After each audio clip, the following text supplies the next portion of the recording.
Yo Ki Arup mah araraneh dongeng-dongengan teh teuing ngarareakeun teuing gejul nu puguh mah bradongengna bae da eta Ki Arup mah boro-boro kitu ka Pasir Tanjung oge ngarabot sampe diasupkeun kana kelek oge asak cenah nyebutna sampe Pasir Tanjung mah teu kusi dibeulem teu kusi dikulub kana kelekeun ge asak kitu tah barudak eta teh dongeng nu kahiji nu kadua yeuh da beura dongengna teh nu kadua yeuh barudak rambutan aki mah nu hareupeun imah amis kacida amisna balas ku amis caina ge sasenok makan tah jeung deui nu aki nyiruan di hareupeun imah deui dina kenteng masih keneh da eta gebinganana ogenan maduna 15 gebing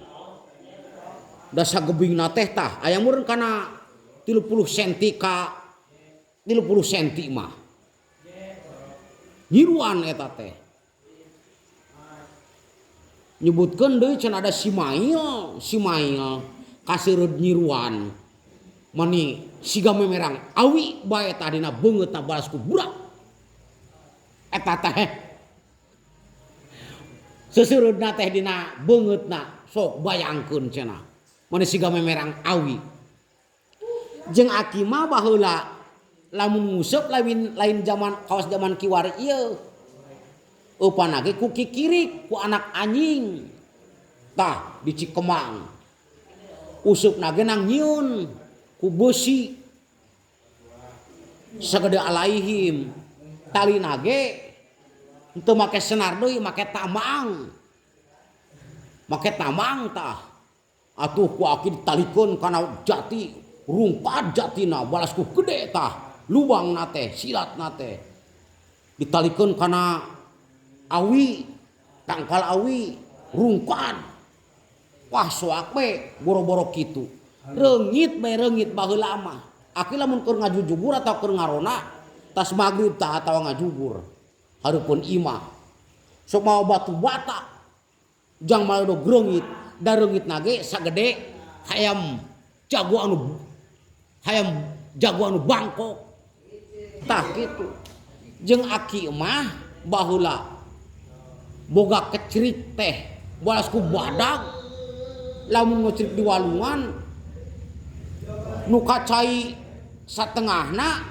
nu kadarat satengahna nu kacai munang tawes munang nilem